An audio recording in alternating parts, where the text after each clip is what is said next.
Name is Aristotle Full Throttle, just to have you know. If you guys are watching on Twitch, YouTube, Periscope, Twitch, I said that, Twitter, all of the things, welcome. Nice to see you. It's noon where I am. I don't know. It's all relative. Time does not exist. It's a construct.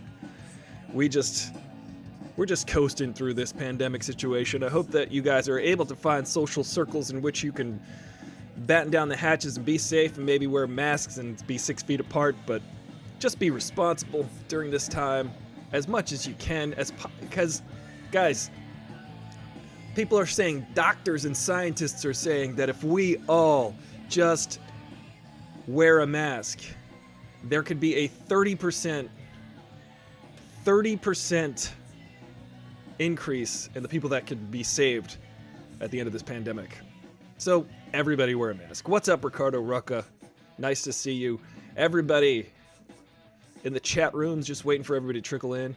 What we do here at Aristotle Full Throttle every day is we first look at the trending news. Let's see what's trending on Twitter, shall we? We're going to do the hot topics portion of the show. This is the part that everybody likes. Hot topics. How you doing?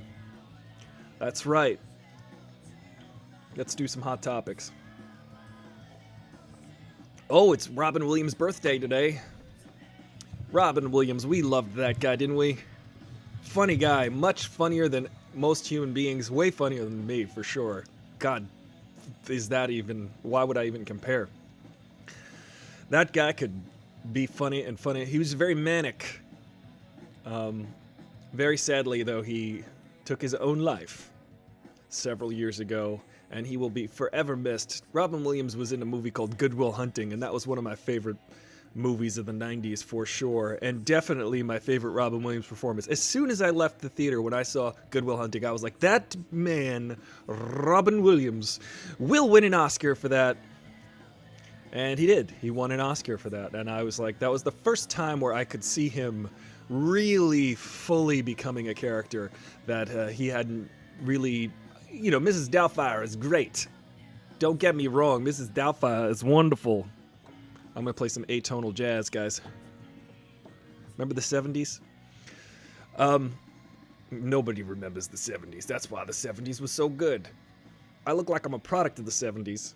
Hey, Lori3040. Welcome. I hope you brought a coffee. I hope you brought a smile. Because that's what we're doing today. We're drinking smiles and eating and coffeeing at each other.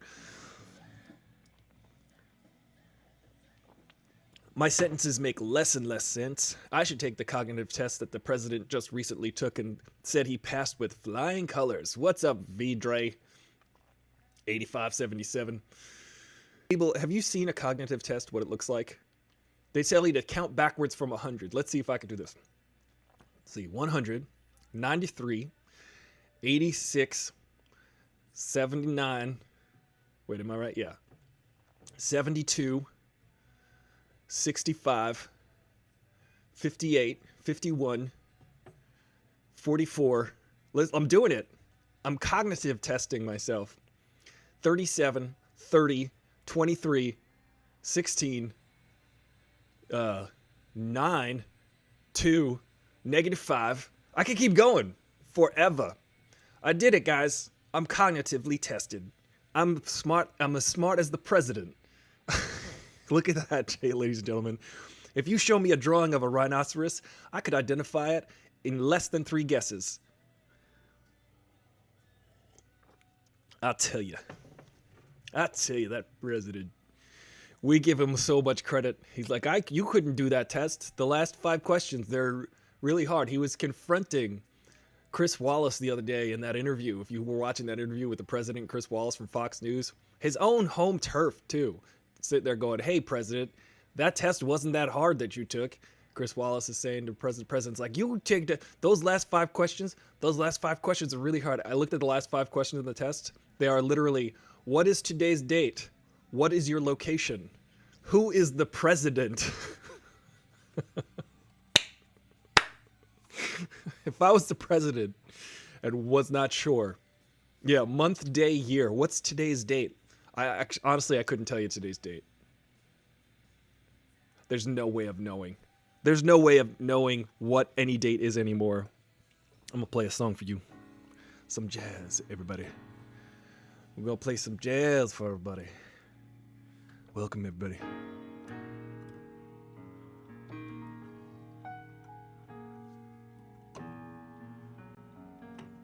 Ready for this one? F sharp minor. That goes well with A. What's up, Notorious DIT? We're just playing some 12-tone jazz. Thank you. I'm an expert jazz musician. Expert jazz musician. You know, jazz is funny because there's so many notes. They play all 12 of the notes all of the time in jazz. And when I go see jazz, I just go... See, I do play music, but jazz is like a whole thing. It's like calculus. It's like the calculus of music. So when I watch jazz, I go, okay, guys, I'll leave it up to you. You all can do that jazz. I understand it. I wouldn't want to do it. It's very, the funny thing about jazz is every note is okay. You just call it jazz. You hit a wrong note, you're like this. That's just jazz, baby.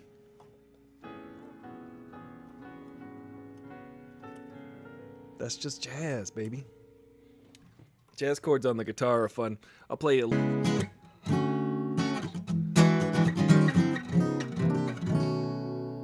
Thank you.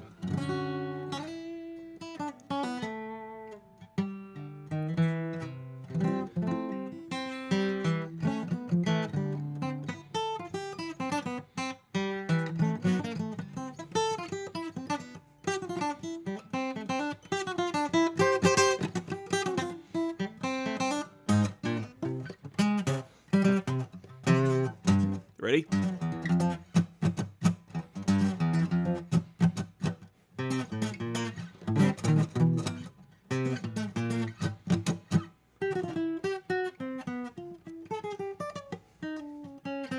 Thank you. Too much caffeine. Not enough warming up. Sometimes you miss the notes. But hey, it's just jazz, baby. That's what they say. Anyway. Guys. What are you doing out there? This is Dr. Baby Yoda Fauci over here. I'd like to remind you I get to throw out the first pitch in the Major League Baseballs on planet Earth. This week, I think so. It's for the Washington Nationals. Because, you know, it's really an FU to the current administration that they're giving me the first pitch and not the president, because I have been the true leader during this pandemic. Thank you, Dr. Baby Yoda Fauci. You are a wise baby doctor. Why aren't there more baby doctors? Not like pediatricians. I mean literal babies who are doctors. Answer me that. They're really not giving out enough degrees. Advanced degrees. We should be giving out these advanced degrees. Today's topic on Aristotle Full Throttle are Satan movies. Movies featuring Satan, the devil himself, demonic possession. The Exorcist, ladies and gentlemen. How's that Exorcist go? How's it go?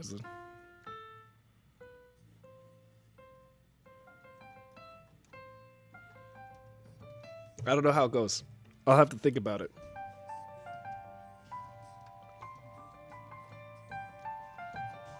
Something like that. Demons, devils, evil spirits, Satan.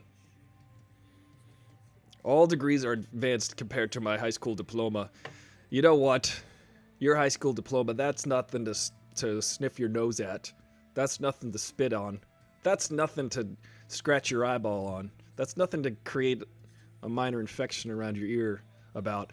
That is a high school degree means that you've completed something. It means you attended almost every day of school and then all the way to the end.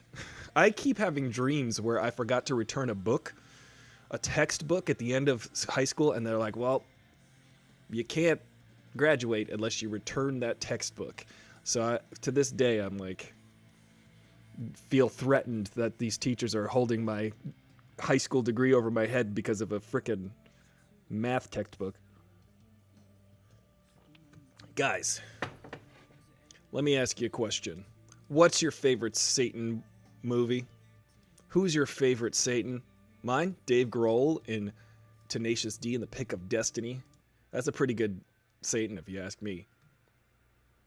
Satan himself, played by David Grohl, Mr. David Esquire Grohl Jr. From the band Nirvana. Also from the band Foo Fighters.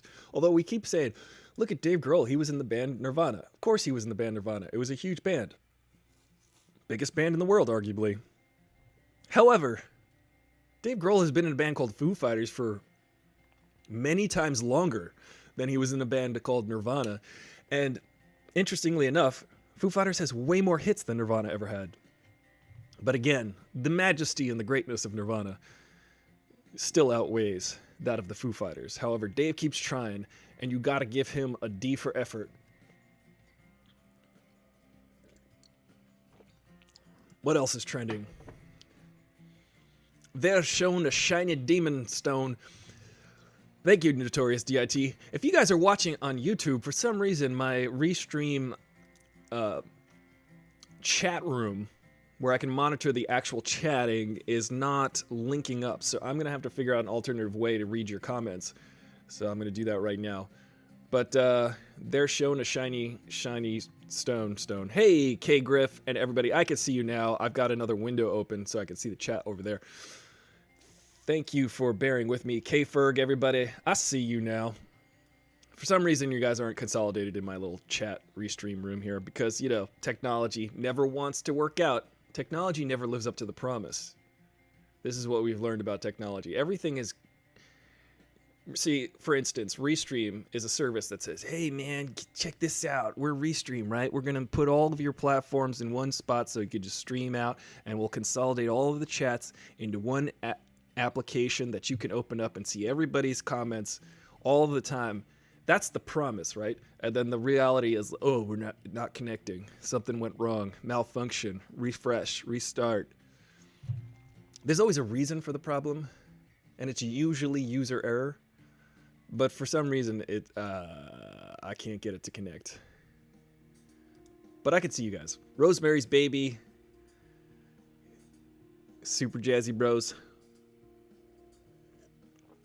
Nirvana versus Foo. This is a good discussion we're having, Nirvana versus Foo Fighters. Obviously, Nirvana wins out. Dave Grohl did actually help write a lot of Nirvana songs. And as much as Kurt Cobain... Let's go on a little digression here. As much as Kurt Cobain wrote and was a genius for Nirvana, he never hesitated to give Dave Grohl credit. If you watch those interviews, when people would ask Kurt Cobain, how did you write XYZ? How did you write that song? And he's like, well... Dave showed me this riff, and it's a really cool riff, so then I wrote this lyrics over that. So he's always sharing the credit, which I always thought was admirable. And credit where credit's due, everybody. That's something we should all learn and appreciate. Credit where credit's due. There are a lot of people in this world who would like to take credit for something that they didn't do, like, say, the president, for instance. And also not take credit for something that they did do, like completely mismanage a pandemic, like the president just did. So it's always important to own up to your problems that you've created for other people. Own up to the things that you might have done wrong, and also take credit for the things that you've done well. With humility, of course, but we got problems up there in the White House. And Satan himself, speaking of Satan himself, I do like Rosemary's Baby. John Cassavetes directed that movie. It's got our favorite Mia Farrow in that. She plays the young Rosemary.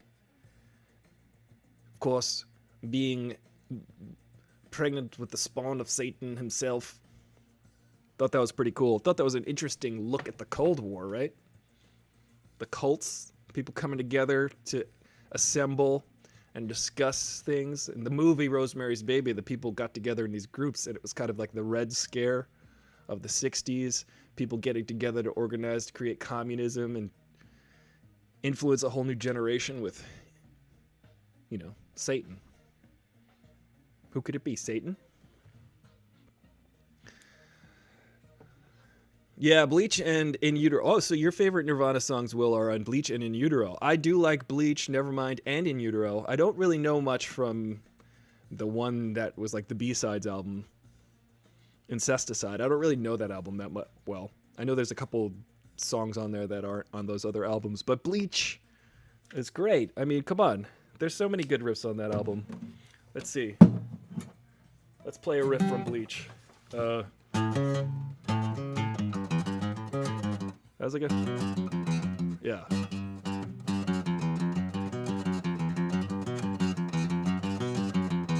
Or yeah, that's what song is that? No Recess?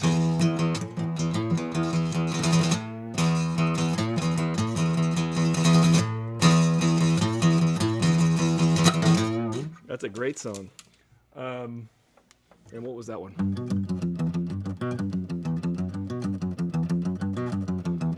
That's a fun one. So many great riffs.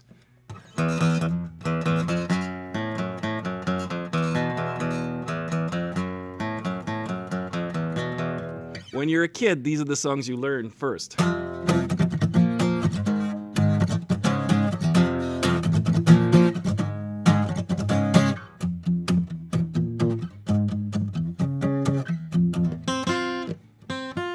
I'm playing these really fast. I've got so much caffeine in me, it's like I'm shot out of a rocket. What other Nirvana riffs can we...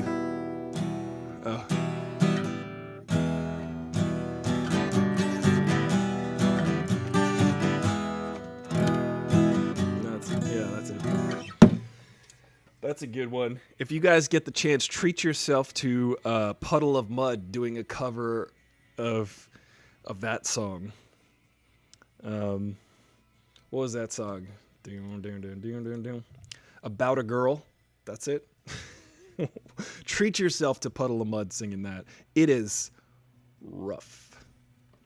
Because a song like that is sung by a guy in his early 20s, and the dude from Puddle of Mud is in his like late 40s, and he's trying to sing this angsty, high-pitched growl, and it's not working. Notorious D.I.T. says, not a movie, but related, have you watched Warrior Nun on Netflix? No, I've heard about it, and my favorite number is 66.6. Great shout out there. Notorious D.I.T. brings up a movie that we're all working on called 66.6. It's a radio show. I've been just doing some method preparation for the character that I play as a radio sidekick.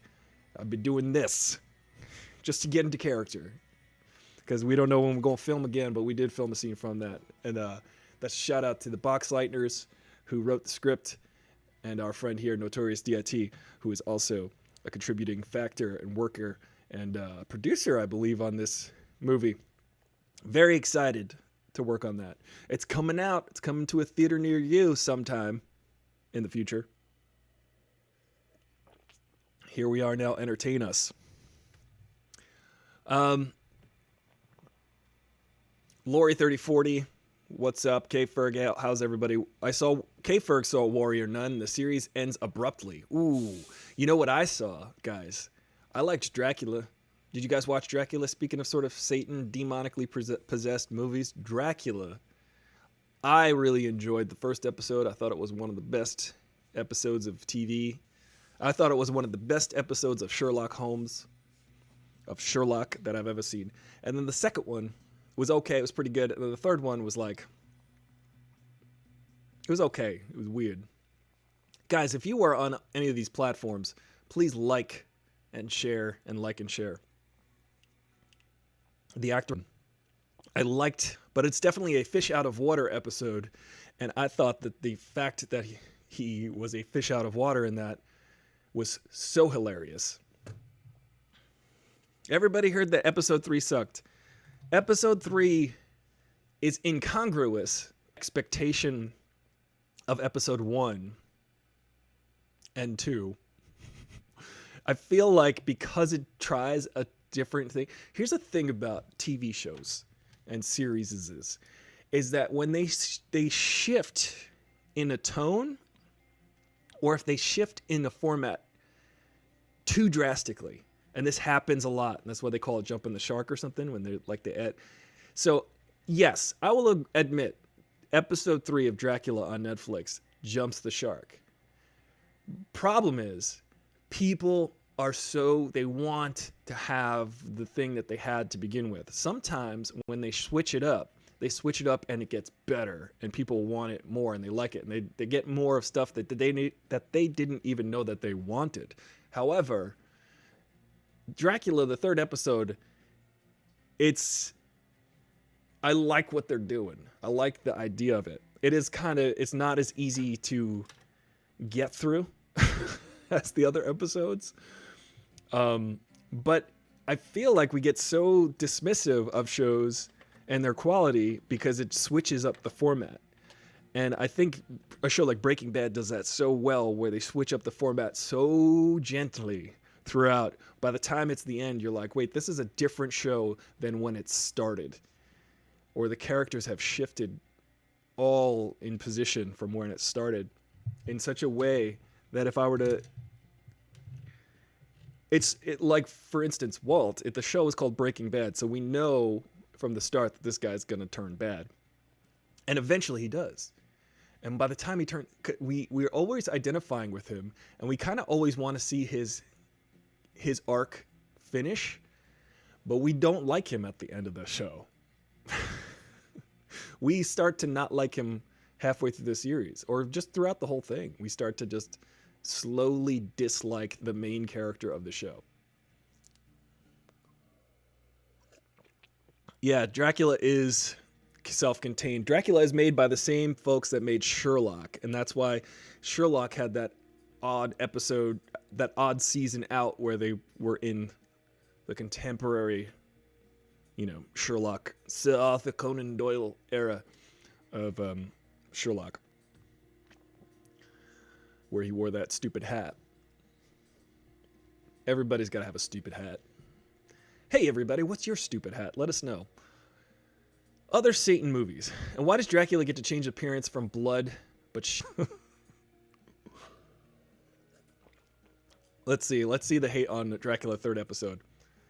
M. Night Shyamalan's Devil. I didn't see that. Episode 3 feels like a setup for a low-budget ongoing series. It does. Yes, it's this will. I can address that also. It does feel like the setup for a lower-budget ongoing series. They did spend most of the money on those first 2 episodes, didn't they? In the costume and the period stuff. I just loved the showdown between the nun. I'm going to call her the nun for now, because you don't know who she is until it gets spoiled. But the nun and Dracula, that showdown was epic. It was of epic proportions in the first episode of Dracula. I took delight in watching that episode 2 times because it was just so good to watch Dracula meet his match. And it was phenomenal. And that actor, she's great. I didn't know what else she's in, but she's phenomenal.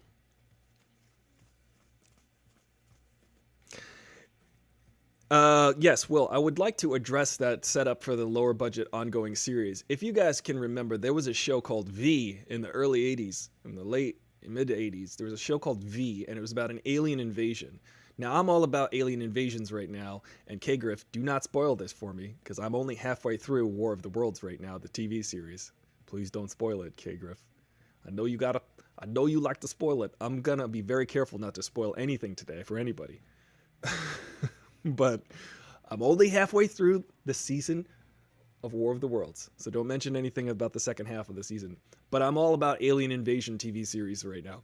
And the show V from the early 80s is about alien invasion, and it was a miniseries. It was like 2 years in a row they had like 2 TV events, movie TV events, and then they set it up for a lower budget ongoing TV series. Here's the funny thing about it. In the movie V, that then later translated into an ongoing lower budget TV series like Will mentions, the funny thing about that is there was a plot element in V where the aliens had a voice, a special like vocoded voice, like a voice effect, and it was an integral to the plot. It was an integral sound effect that the aliens spoke with a weird modulated multiphonic voice. And in order for the humans to infiltrate the aliens' ship, they had to create like a vocoding device that made their voice sound like the aliens. So every alien who speaks in the movie has like this weird vocoder voice. Rah, rah, rah, rah, rah. But they look like humans. So the humans, in order to disguise themselves as aliens, have to wear a device on their throat that makes them sound like the aliens. However, in the ongoing lower budget TV series that spun off from the movie, the TV movie V, they just dashed that whole element altogether. They were like, just forget about the fact that the aliens have different voices because it's an effect that costs too much money to do every episode. So they just had the aliens speaking normal for the TV series. They just got rid of that element of the plot. It's insane. It is so nutty. Yeah, it's the one with Mark Singer. And by the way, a week from Sunday, I'm going to be a guest on Greg Benson's show, and we're going to watch Beastmaster 2, Portal Through the Journey of Time, or whatever that's called. We're going to watch Beastmaster 2 and make fun of it. So definitely sign up on Twitch, go over to Mediocre Films, and follow Greg Benson, because I'm going to be a guest on his show. And I got to ask Greg to come on next week, and we can yuck it up on one of these hours. Yeah, V was great, but it's funny how they just completely decided to get rid of the... they were like, they tried to neuralize us, like Men in Black. Just forget about the whole plot element of us having to disguise our voices in order to infiltrate the alien ships. So dumb. I don't know if it's dumb or not. I just think it's kind of a weird thing that they would leave that out. Here's another element that really pisses me off. Speaking of Satan, I mean, I guess Hannibal Lecter is a version of Satan himself. He is a demonized character. He has no soul. He's a psychopathic murderer who feasts on the liver of the rude. I had some fava beans with a nice... I ate his liver with some fava beans and a nice Chianti. So good. Hello, Clarice. I myself cannot. So good. Anyway, it's my favorite movie. Maybe like we get this... Miggs over there in the cell next to you. What did he say? Hannibal Lecter the bear. I found that I can do the voices better if you're not looking at me. Quid pro quo. Anyway, love that movie, but here's a thing. Speaking of leaving out essential plot elements. Guys, I read all the books by Thomas Harris. All of the Hannibal series. Love the Hannibal series. Here's the problem. Lori 3040 doesn't care for Satan movies. Well, Lori, let us know what kind of movies you like that feature demons. So I read all the books by Thomas Harris. The Hannibal series. Now I'm going to spoil some heavy book stuff, but this is not included in the movies. But it's very essential to the books. The first book, Red Dragon. Hannibal has 6 fingers on his left hand. And red eyes. This is like in the book. 6 fingers on his left hand. Second book, Silence of the Lambs. It is noted he has 6 fingers on his left hand. He also plays piano. He has 6 fingers on his left hand, ladies and gentlemen. This is a really important and essential plot element for the next book, which was Hannibal, in which, at the end of Silence of the Lambs, Hannibal escapes. And he has surgery to remove one of the fingers and sews his hand back together. So his left hand gets a surgery to remove one of the fingers. Barney. You might remember Barney from the movie. He's one of the orderlies in the hospital in which Hannibal Lecter is kept. Barney and some other folks come across an X-ray. This is essential to the plot of Hannibal.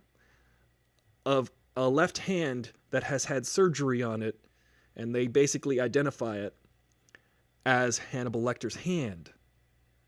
So they track down Hannibal in the book Hannibal because of the essential plot element that Hannibal had a finger removed so that he could blend in better and not be as readily identified. They talk about it all through the book. He plays piano, but he's stiff in the left hand now that he's got a surgery. It's crazy. It's super integrated into the story that they find him. They locate him. The FBI is able to find Hannibal Lecter because they track down the X-ray. They track down the surgeons, the doctors. They find out where he is. Okay, now hold all that in your head. Thomas Harris came out with a book about 10 years ago called Hannibal Rising. And it's supposed to be a prequel to Red Dragon, Silence of the Lambs, and Hannibal. The 3 movies that Anthony Hopkins had played Hannibal Lecter in. They kind of just left out that whole fact that he's got 6 fingers on his left hand. And somehow Thomas Harris forgot that Hannibal has 6 fingers on his left hand in the book Hannibal Rising. I read 3/4 of that book and I was like, nowhere are they mentioning the fact that this young teenage boy, Hannibal Lecter in Russia,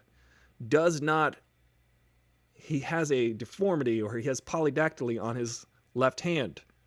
They don't mention it because Thomas Harris just completely excises that from the plot. That is so weird. So if you were to read those books in actual chronological order, they would make no sense. And that is why it's weird when people just cast away essential plot elements for sequels. Thank you for the diatribe. That gets under my skin so much, so to speak. You know, I've decided Buffalo Bill and Mitch McConnell are the same person. Puts the lotion in the basket or puts the lotion on its skin or it gets the hose again. She was warned. She was told. Nevertheless, she persisted. Same person. Donald Trump, was he a great big fat person? That's the same guy. Am I right? I think Mitch McConnell is Buffalo Bill. I'm pretty certain of it. No, rubs the lotion on its skin. Can you help me put this in the back of my truck and then sign this bill and not veto it and turn it into a law? Whatever. So many books get movie series deals before they are books even written. That's true, Shy.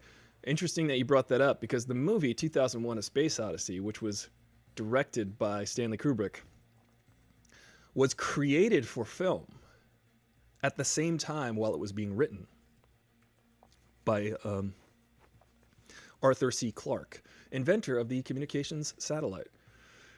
So they wrote that together and then made the movie, and then the book and the movie came out at the same time.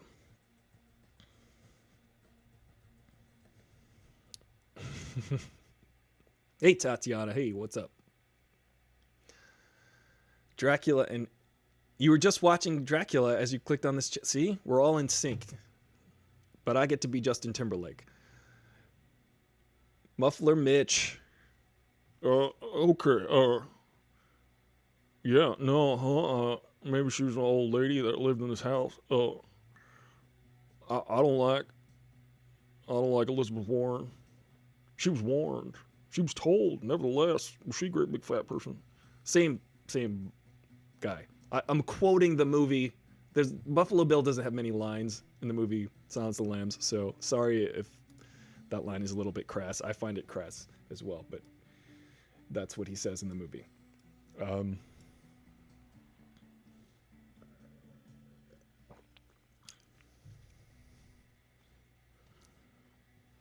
Did I lose my audio? Guys, can you hear me? Can you hear me here? I don't know if you've seen any Satan movies. Any movies that has Satan in them. What about The Witch? Did you guys see The Witch? The Witch was pretty good. Black Phillip. The Witch features Satan. Did you guys watch Hereditary? That was pretty scary.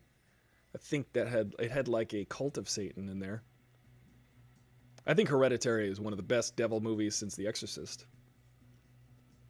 Cool, thank you for Devil's Advocate. Yeah.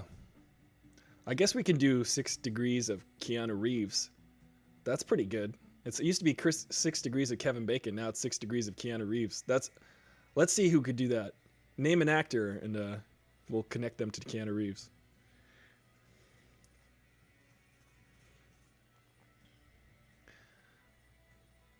Do you want to live deliciously?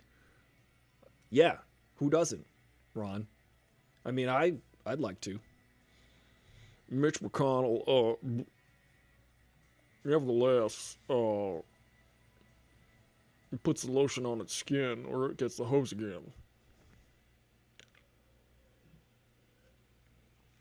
Bedazzled. That's a good one, yeah. You know they're making a sequel to that movie with Bette Midler and Kathy Najimy. You know they're making a sequel to that, right? Practical Magic, I think. Wait, am I thinking of Practical Magic? I'm thinking of the other one. What's the movie I'm talking about with Bette Midler? Midler, which movie? You guys know what I'm talking about. They're going to make a sequel to that, I heard. Hocus Pocus. I can't wait for that sequel. Practical Magic. Yeah, Hocus Pocus, that's the one. I heard they were making a sequel. Maybe I'm thinking of Practical Magic. Practical Magic was the one with Nicole Kidman and Speed. Right? Yeah. Maybe they're making a sequel to that one. Would you guys want to see a sequel to that? Maybe we'll talk about which movies tomorrow. Which movies? Those movies. Hey, Eva, could you hear me on Instagrams? I want to make sure that my microphone is working. If it's not working, it's... Yeah, satanic movies. Hell yeah, just watched remake of Evil Dead.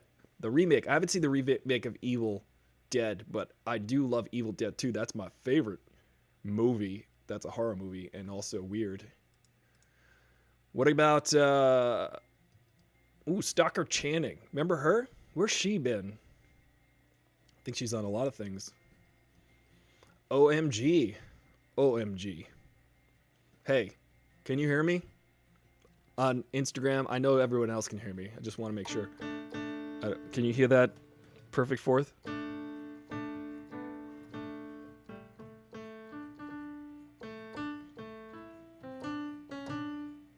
That means you're getting married. I have to watch. I do have to watch. I got to catch up on some of the horror movies. I'm just starting to get into the horror genre. I could appreciate it, but I've never really... My thing is, like, I do love a good sci-fi movie, a good sci-fi invasion movie if it's scary. Now, I've been watching War of the Worlds on Epix, my free trial, my free 7-day trial. I'm going to binge it. I'm very excited about the show because it's all about an alien invasion. However, I'm like 4 or 5 episodes in, and it's getting a little bit drawn out. I feel like it could have been 3 or 4 episodes, not 8, because it's drawing out. It's very much like that episode of Black Mirror, with the black and white episode with the killer robot dogs. It's pretty neat. I'm wondering if they actually wrote the series based on that episode. Hocus Pocus. The movies I make are horror, and if you want to do a horror episode, I'd gladly come on. Ron Perty, I will hold you to that. We should do an episode like that. Horror. Periodically I do horror episodes. I have my friends, the Boxlightners, on in October, and we call it Boxtober, and we talk. They're horror movie filmmakers and friends of mine, and they and co-directors of the movie 66.6 that I shouted out, that I have a part in. I'm playing a radio guy in that in that movie. Also, Sam Boxleitner is in that movie. He's the guy. It's pretty cool. I'm excited to be working on that with those guys. But the Boxleitner brothers are horror filmmakers, so you guys can check them out on YouTube. If you're on YouTube, go to Boxleitner Bros, search them, and check out all of their short films are available for watching, for viewing. commenting. They love it. They love the horror, so I always like to talk to them about it, and they always get me excited to watch horror movies. But usually I have them on this show, Boxtober. You can see old episodes of Boxtober on Aristotle Full Throttle if you just go through the playlists, and you can watch all of those episodes where we get into the nitty-gritty about horror films. Yes, Ron Perty, I will hold you to that and have you on. I'd love to hear about your horror films. What kind of horror films, where can we find your horror films? Let us know in the chat. Also, guys, if you want to join the Discord, here is the Discord link for anybody who's new and wants to continue talking after the show. Stargate is pretty good. I do like a creepy space movie. Sci-fi, stuff that's kind of loosely based in a weird, like in a science or a reality. The thing I'm loving about War of the Worlds, the TV show, is that it feels, from what I've watched so far, I've only got about halfway through, and I love the movie War of the Worlds from back in the day, 1953. I rewatched that recently with my friend David, and we watched that remotely. We had a social distance movie watching together with only about 2,000 miles between us. We both watched the 1953 War of the Worlds. The thing I like about that movie is that the aliens are basically evenly matched with human. Well, not evenly matched. They definitely outweigh our technology in that movie. And they're just from Mars, and they invade from Mars. So in the movie War of the Worlds, they're literally Martians. They come from Mars, and they come to Earth, and they just destroy us. They wipe us out. But in the TV series, so far from what I'm watching, their technology is comparable, maybe slightly more advanced, maybe like 20 years ahead of us. Not that much more advanced. So it seems like in the TV show War of the Worlds. Yeah, we should definitely get tested if we had 2,000 miles between us. Ron Perte's YouTube name is Real Ron, Purtee. I love sci-fi horror too. I started Blood Machines. Ooh, I want to watch Blood Machines, Eva, on Shudder, and I love the aesthetic, though, the lackluster script and acting. Yeah, the aesthetic is very... Here's the thing about Blood Machines. It's really funny because the horror, the look of it, it looks like low-budget late 70s, early 80s, like super low budget. And I remember when I was a kid, that was like garbage. It was just like garbage movies, garbage TV. Now it's a desired aesthetic. Now it's people painstakingly reconstruct the kitschy garbageness of that look. Or not garbagey, but it's definitely stylized. It just looks... A lot of the effects can be achieved very cheaply. Even cheaper today than they could be in the late 70s.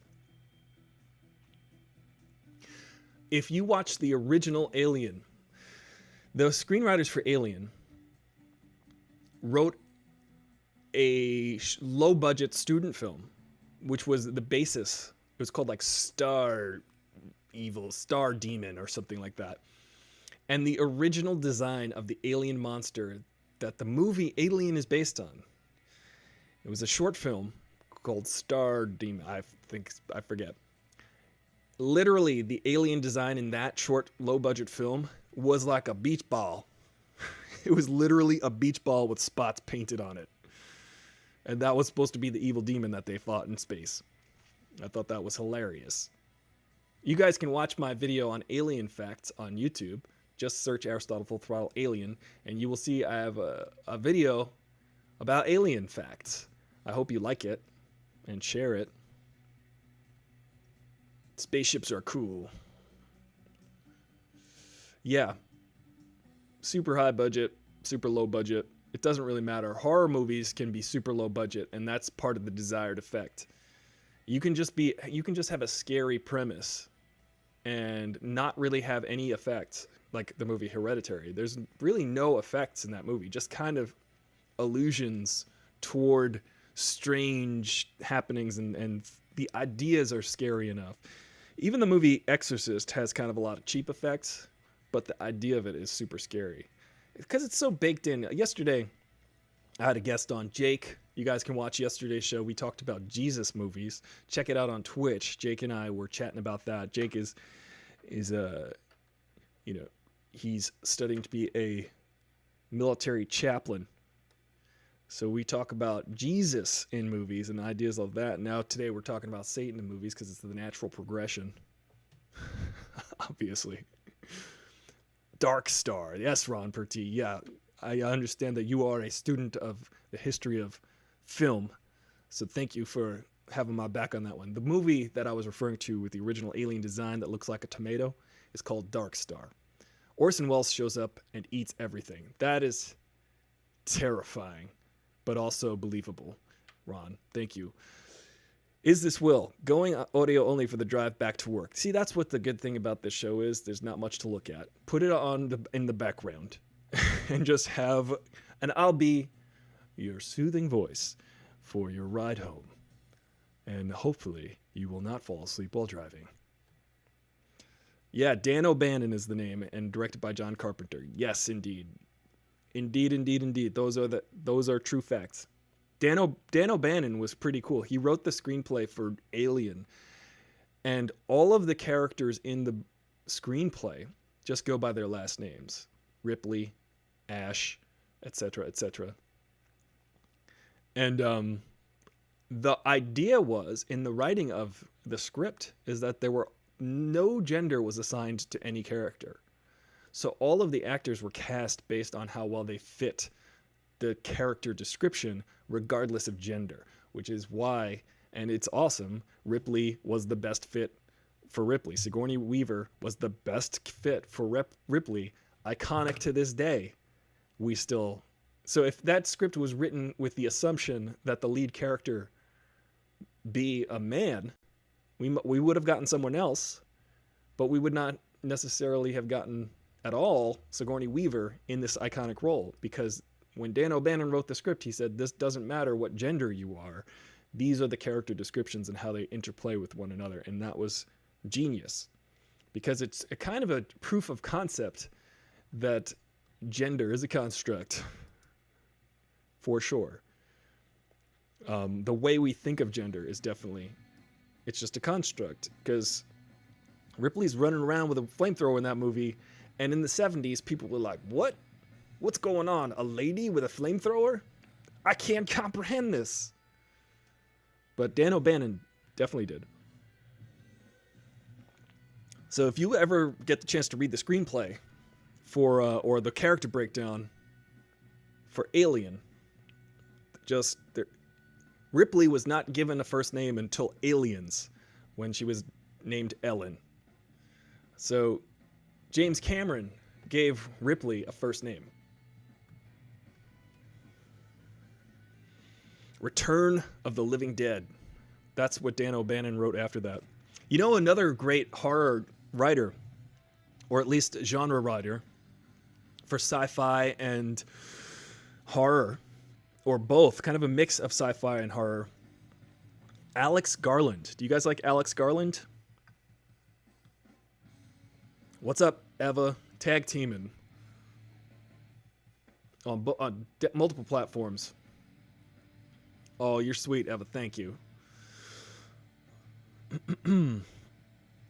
I still have to check the shower before I go into the bathroom. Yeah, I got to check the shower because, Shy, there could be a demon lurking behind the shower curtain. You got to be careful, okay? Watch out. And also at night, if you don't want the boogeyman to get you, you got to put your feet underneath the sheet. Tuck your toes underneath. Get the sheet underneath your toes. The boogeyman won't eat your feet. This is pro tip from Aristotle Full Throttle. Be sure to do that. Yes, Alex Garland wrote 28 Days Later and directed Ex Machina. Wrote and directed Ex Machina, one of my favorite genre mashups. It's kind of a horror movie. Yeah, Alex Garland is a good writer. He also wrote Annihilation, which is really cool ideas. I feel like if he had another year to develop that movie, it would have been super duper excellent. It's creepy and weird and has a lot of creepy imagery, but Annihilation was Alex Garland's follow-up to Ex Machina, which I felt was a little bit of a come down. But there are really cool concepts in the movie Annihilation that I've never quite seen expressed before, and I like that Alex Garland is able to think outside that box, even sometimes if the idea doesn't land squarely. Like, it kind of falls short in Annihilation. I think there could have been more done with that. And also, it also plays with the concept of gender being a construct, and also features women in roles that we may not be used to seeing in film because they're just not given the opportunity. This is the thing. If investors in film had a little bit more faith in creators and maybe less inside the box thinking, so to speak, they would understand that roles should go to the best fit, not necessarily just kind of regardless of race and gender, because those are constructs that fall outside of character descriptions and should challenge our ideas. They're constructs that can be challenged easily. So why don't we?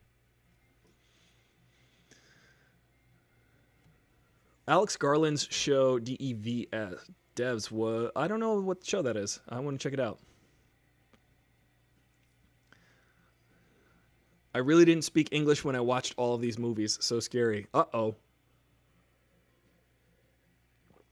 I'm going to check it out. Yo, what's up? Have you saw the rest of that movie? Have I saw it? You know, Chris, thank you for reminding me again to watch it. Hopefully I'll watch it, the rest of it. But I guarantee and I hope and I count on you reminding me every day until I do. But thank you. Be given credit for directing Dredd 2. Oh, interesting. I love Keith Urban. No, Dredd is really cool. I'm kidding about Keith Urban. Keith Urban is married to Nicole Kidman. Keith Urban. Nick Offerman. Yeah, Nick Offerman's funny. I'd like to see some more average-looking and way older women in some of these gender-bending roles. Good point. You know, it's funny that actors, in general, the whole idea of an actor is to be the relatable person. The problem that I think we run into a lot with movies is that actors have to be considered conventionally attractive in a lot of ways, unless I'm treading lightly here. There's a lot of movies in the world, and the problem with putting actors in movies, we want to see ourselves in those characters, and it's good to get relatable people on the screen who look like us, who look like the average people. However, in movies, there's also the disconnect that we want to picture ourselves also very beautiful and glamorous. So it's nice to put beautiful and glamorous people on the screen and imagine that we are them. But also, at the same time, it's nice to see people who look like actual people on screen. It's kind of a paradoxical conundrum, but I hear what you're saying, and I throw things down in protest. No, kidding. Sorry, I'm dropping pencils everywhere. I just think it's kind of interesting that it's hard to find that balance, because I feel like there's a lot of pushback in both directions. They're like, well, everybody should look like normal people if they're actors, right? The whole idea of the model back in the day, if you were a model 60 years ago, 50 years ago, before Twiggy came along and popularized this aesthetic of this kind of stick figure model, before Twiggy in the 60s, a model was a person who just looked like an average person. Like, they were supposed to model the average everyday thing. So they looked like an average person. But then something came along, like pop culture, Twiggy, this construct of a model has to be rail thin and unattainably attractive. Like, that became the new standard for being a model. When 60 years ago, a model just meant, you know, average looking person who's relatable.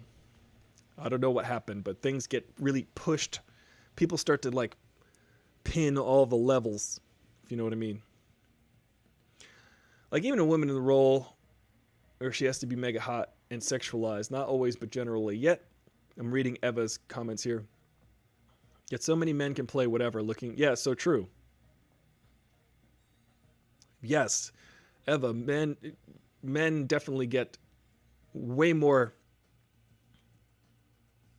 For instance, I was watching something recently on Batman Forever. I think it was Batman Forever. Yeah. Rene Russo was supposed to be the Nicole Kidman character in that movie.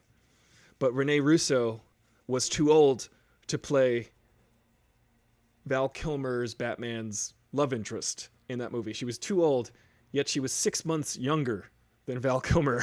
And then Nicole Kidman was about 10 years younger or something like that. So it was just kind of a funny, like the man can't be the same age as the woman, but the woman can be like 10 years younger, 15 years younger, and we don't even question. Like if George Clooney were to star in a, for instance, Keanu Reeves, everybody's praising Keanu Reeves. They're like, Keanu Reeves is dating an age-appropriate girlfriend. Keanu Reeves is still like 12 years older than his girlfriend. So it's, I mean, I guess when you get up there, it's half your age plus 7, right? But the fact that Keanu Reeves is dating a woman who doesn't dye her hair is commendable, according to Hollywood's standards. I'm being facetious, guys. Marilyn Monroe was actually quite curvaceous, thick, with 2 C's. Yes, she was. Marilyn Monroe was also kind of a genius. I never understood I always saw Marilyn Monroe as she was portrayed in media as a sex symbol. And recently, in recent years, in the last 10 years, I actually went and saw movies in the theater like Some Like It Hot. When I watched that, I was like, I get Marilyn Monroe now. She's a genius. She's a comedian who knew exactly what the hell she was doing all of the time. And the imagery that is perpetuated of her is of like this sexualized person, which was very much a part of her aesthetic deliberately, because she was giving you like a 1-2 punch. She was like, look, I'm going to be beautiful, but I'm also going to be hilariously funny and a good actor at the same time. So it's kind of like, I'm going to distract you with this and hit you with that. And that's what I like about Marilyn Monroe. She was on top of what she was. She created an entire thing. She's great. She did the 1-2 punch. Yeah, it's so true. The woman has to be 15 years younger. We'll watch movies over and over again where Brad Pitt dates, I don't know, someone who's 15 years younger. This is a trope. This is what we're used to in movies, and we don't question it. Hey guys on Instagram, I'll see you guys tomorrow. See you later. We got rid of them. They're gone.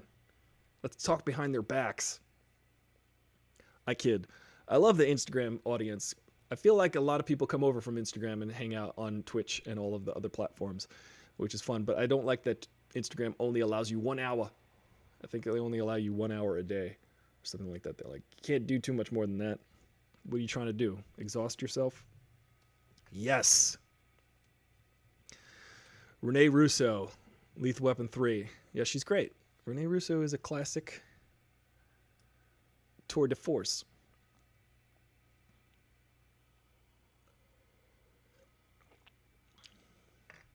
Didn't they pair Jackie Chan with Jennifer Love Hewitt one time? That was awkward. That is awkward.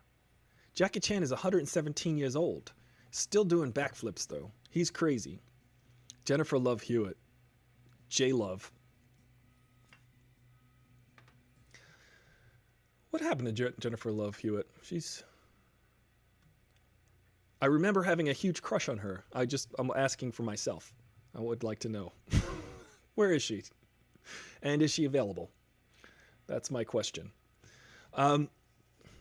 I'll be like, hey, Jennifer Love Hewitt, I have a daily podcast.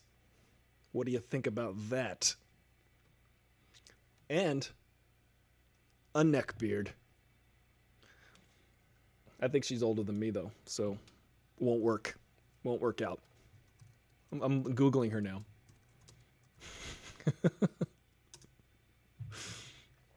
Let's see. Oh, we're about the same age. I'm going to give her a call. Let's put out the lines for Jennifer Love Hewitt. Let's put it, say, hey, what you up to? Curious. You want to be a guest on a podcast? We'll just have a chat. I know what you did last summer. Was she in that? I don't know. Yeah. Oh, that's funny. I heard she really likes neckbeards, so you're in. I hope so. I really hope so. Oh, look, all of my chats are lined up again. She did a show where she talks to dead people, I think. I'll play dead. I'm just kidding. I'm blushing now. Look at me showing my cards. Guys, I have a crush on Jennifer Love Hewitt. Sorry. What are we gonna wrap up with? Why can't the woman be older and the man younger? That's what I said. That's what I say. Dead man with a neck beard over here. Single. Ready to mingle with dead people. Guys, maybe I should give out advice. Here's what you do. Grow your neck beard and talk into a microphone. That'll attract. As in, I know what you did last summer. Yes, she was. Well, I think we've done it. I think we've effectively talked about Satan. I think Satan has come out in me. Right. They both feel the same. It's eerily quiet in here. Guys, what would you like to talk about tomorrow? It's always interesting to try to, maybe ghost movies. We'll talk about ghost movies. That's a good one. The Ghost Whisperer. That's right. Jennifer Love Hewitt might be a little bit too much into ghosts for me. I'm gonna have to turn you down, Jennifer Love Hewitt. I'm gonna have to give you a pass, okay? Sorry, J Love. You're a little bit too kooky for me. You're into all these occult things and supernatural movies. Oh yeah, maybe we should talk that. What is Dr. Baby Yoda Fauci's movie? Thank you, Jake8, for chiming in. I'll tell you. You know, I was always very partial to horror movies. You know, you guys ever been to the Mos Eisley Cantina?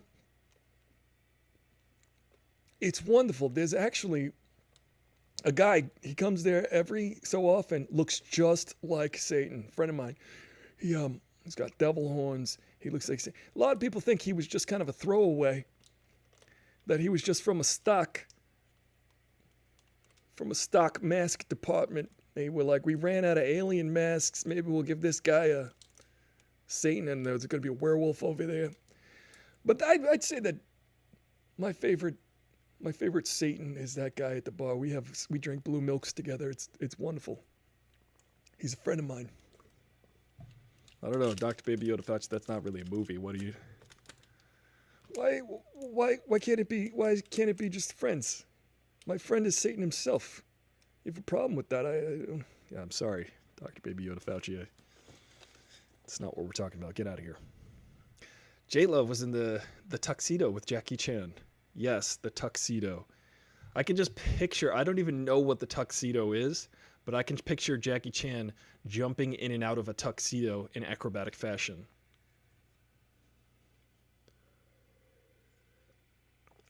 Yeah, there's a weirdo Satan guy in the cantina bar.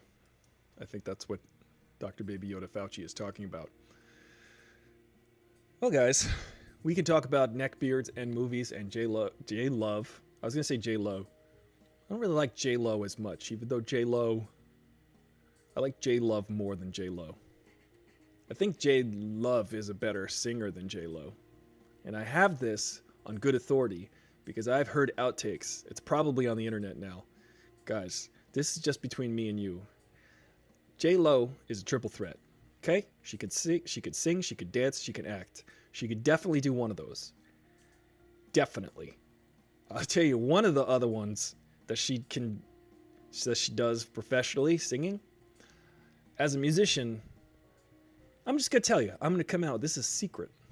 I was sworn to secrecy over this. But back in the day when I was recording and doing that for a living as a musician, there is a studio in Manhattan, Sony Studios. They're a mastering studio and a recording studio. I heard firsthand, it's probably available on the internet, outtakes of J-Lo singing without any effects and without any editing.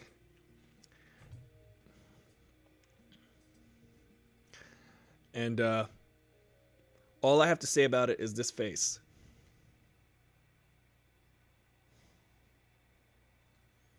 Thank you. I've heard J-Lo's unadulterated voice with no effects, no editing, no pitch correction. I heard her what she sounds like when she's not lip syncing, and it is something. It's almost as if a professional dancer decided to sing one day. Not everyone can be Julianne Hough. Just kidding. Just kidding. I think I've run out of ideas. I only have one good idea a day, and I spent that this morning. That was deciding to make coffee. That was the best idea I had. Now I'm going to take a nap until tomorrow. How you guys holding up? How you guys feeling? I got to tell you, it's a bit trying right now.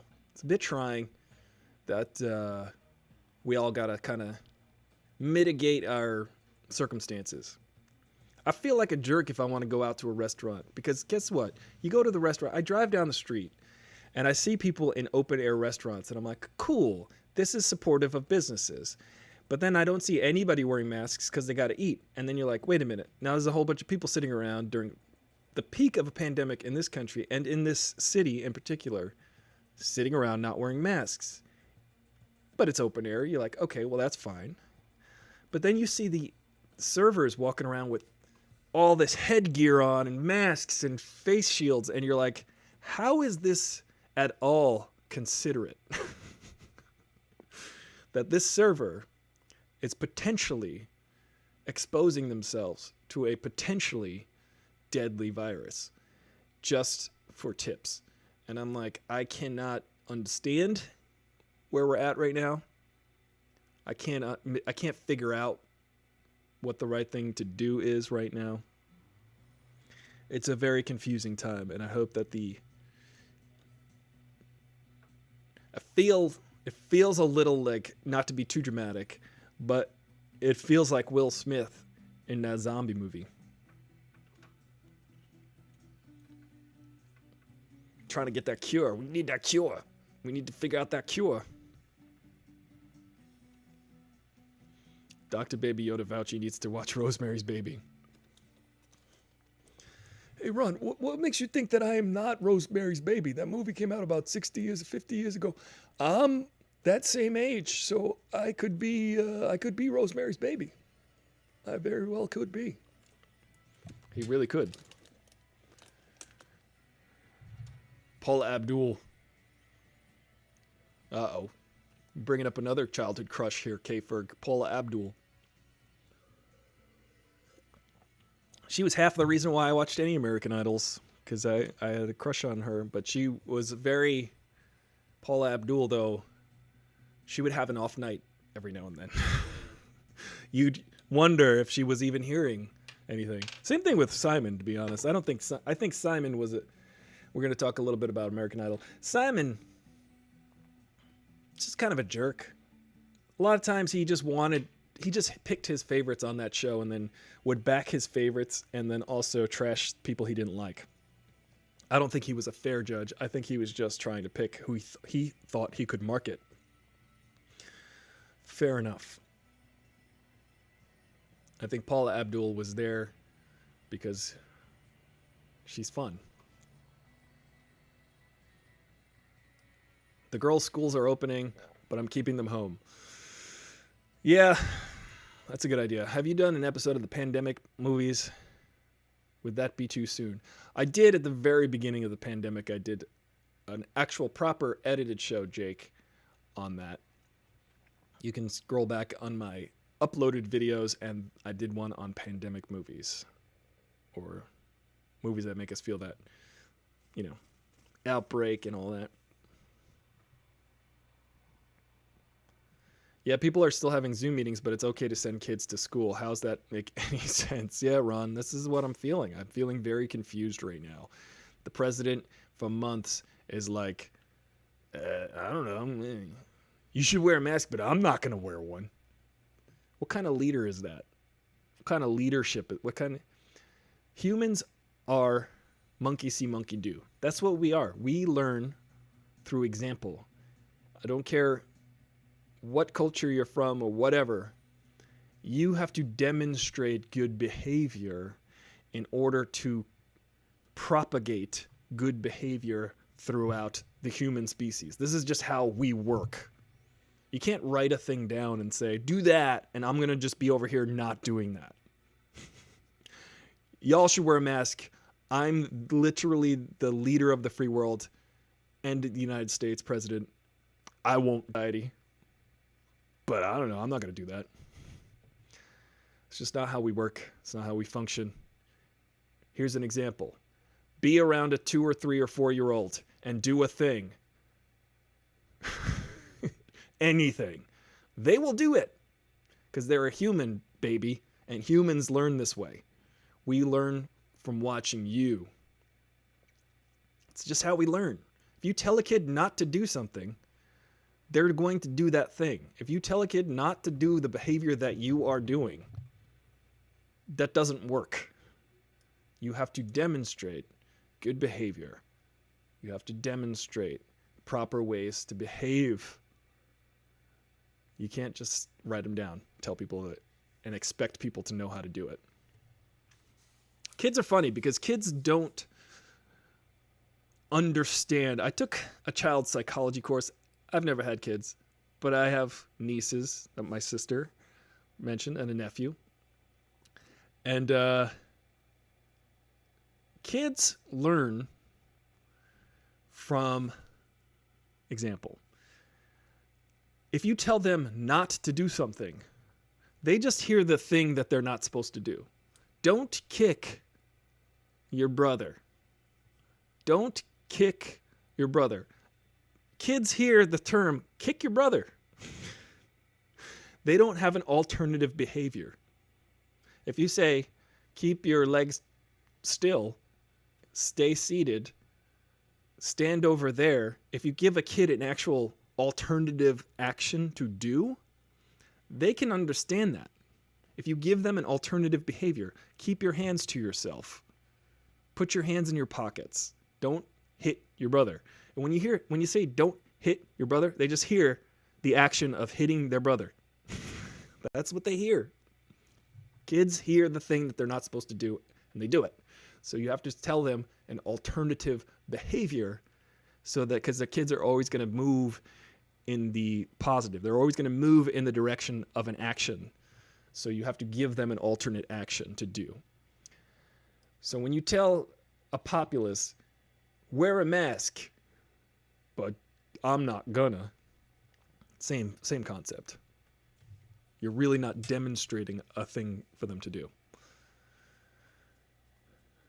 Yes, K. Ferg, I think we all had a crush on our favorite Paula Abdul. Remember MC Scat Cat, played by Will Smith back in the day? It was funny because I was like the perfect age to want to be a cartoon cat in that video. Anyway, so we'll finish up with, your leader brags about being able to answer questions. That yeah, we were talking about that earlier, Ron Perty. You know, the president is very proud of the fact that he can identify a drawing of an elephant. At the top of the show, Ron, I counted down to -5 from 100 by 7. So you know, cognitively, I'm as good as the president. I honestly don't think the president was able to do that. The governor of Wisconsin is trying, but our state senate is keeping him from. Yeah, we're not going to figure this out. The United States is bad at pandemicking. We're bad at pandemics. This is what we've learned.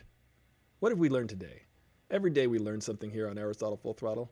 And today we learned again that the United States is terrible at pandemicking. We don't know how to do it because we get mixed messages. If we had a centralized authority figure or leader or figurehead, like, say, I don't know, a president of the United States who was like, hey, everybody, let's come together in this trying time. We fought World War II. We came together, we pooled our resources, and were able to win that war.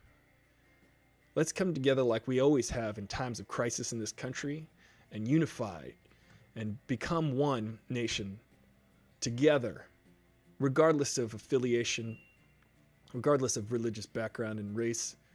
This scourge is affecting each and every one of us. So what we need to do is become a warrior in the fight against coronavirus. And by doing that, all you have to do is wear a mask. All you have to do is stand 6 feet away from each other. If you do that, you are a warrior in the battle against coronavirus and COVID-19. You are a warrior. If you do not wear a mask, you're a coward and a deserter on the field. You've left everyone in the lurch through your actions. So let's be wise and come together over this. Let's be wise and follow the science. Let's understand the numbers. Let's not look at this number of dead people every day and discard it. Let's not brag about having the lowest number of deaths per day. Let's brag about having 0 deaths per day. Imagine a president saying that. How cool would that be? I tell you, how cool would that be? Thank you guys for joining me. K. Ferg, you're a teacher. Thank you for your service and stay safe. Hopefully you can maintain some kind of online situation. My mom's a teacher. What teachers have to put up with is incredible. Teachers do not get paid enough. Teachers are forming the future of society by bestowing knowledge upon kids. So thank you for what you're doing. I'm Aristotle Full Throttle, your bro in the know with the fro, and I will see you